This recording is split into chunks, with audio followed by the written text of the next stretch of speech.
Bukha's crestfallen face makes the sparrows crackle in laughter. Serves him right. The frog croaks. From now on, Bukha will have to remain alone. All the creatures who had a grudge against Bukha start a chorus. Bukha is naughty. Bukha is wicked.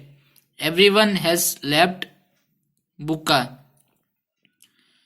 अब बुका का जो face था वो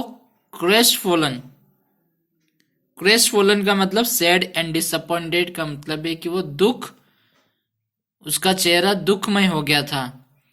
और जो स्पेरोस थे, जो गौरैया थे, वो उसकी क्रेकल मतलब उसकी हंसी उड़ा रहे थे और बोल रहे थे कि इसके साथ सही हो रहा है। और जो दो फ्रॉक्स थे वो अपनी क्रॉक करते, जो फ्रॉग टर की आवाज निकालते, उसे इंग्लिश में क्रॉक बोलते हैं। तो वो भी ये बोलते हैं कि अभी से वो बुका अकेला रह गया है, उसके साथ अभी कोई नहीं है। और जो भी व्यक्ति, जो भी जानवर उसके साथ रहते थे, सब उसे छोड़कर चले गए हैं। अब बुका को अकेला ही रहना पड़ेगा। Bukha starts crying. He cries his heart out. Finally, he gets tired and falls asleep, sobbing beside the pool.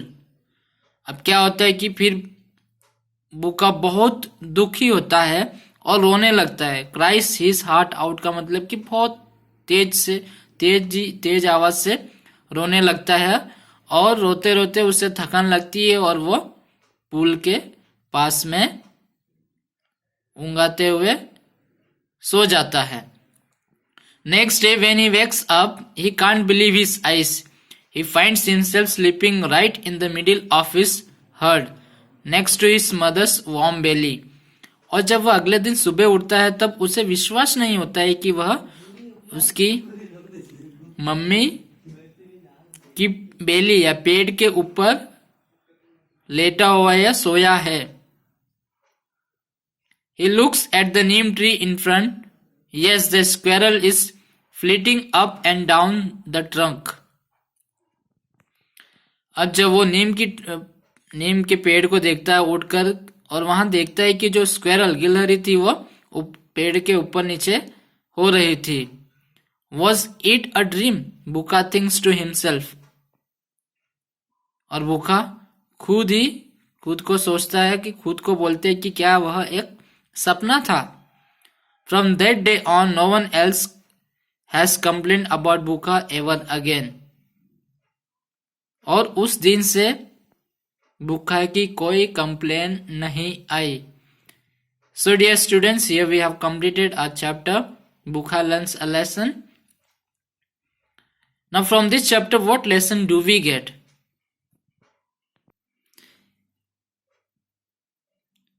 What are the things that we can learn from Buka? Now, Buka was very naughty, notorious elephant, and when he was abandoned, when he was left alone, he felt the need of the others. उसके heard की, वो जितने भी जानवर थे उसकी उसे जरूरत पड़ी। तो जब उसे जरूरत पड़ी तब उसे पता चलता है कि हाँ, वाकई ये सब के सब मेरी लाइफ को इजियर बनाते हैं, अपनी लाइफ को आसान बनाते हैं।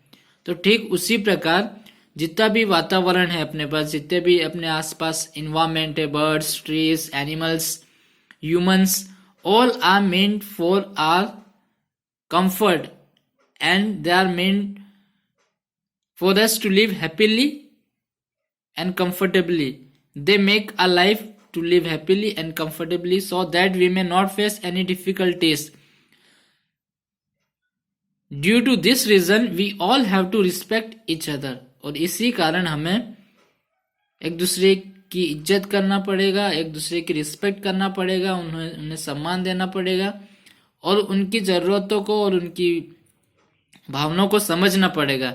अगर अपन ये काम कर लेते हैं तो अपने एक सोसाइटी में, एक वातावरण में अपने को जीना और एक इलाके में अपने को जीना अपना जीना बहुत खुशहाल और आसान होगा। अगर अपन ऐसा नहीं करते तो अपने लिए जीने का काम बहुत कठिन हो जाएगा। तो be eco friendly, be human friendly and be animal friendly. Do not hurt any animal or any human, or be open to everybody. Don't be selfish. If you are selfish, you will be unhappy. If you are open to anybody, everyone, you are generous to others, you will remain always happier. So that's it for today. Take care. Have a nice day. Thank you.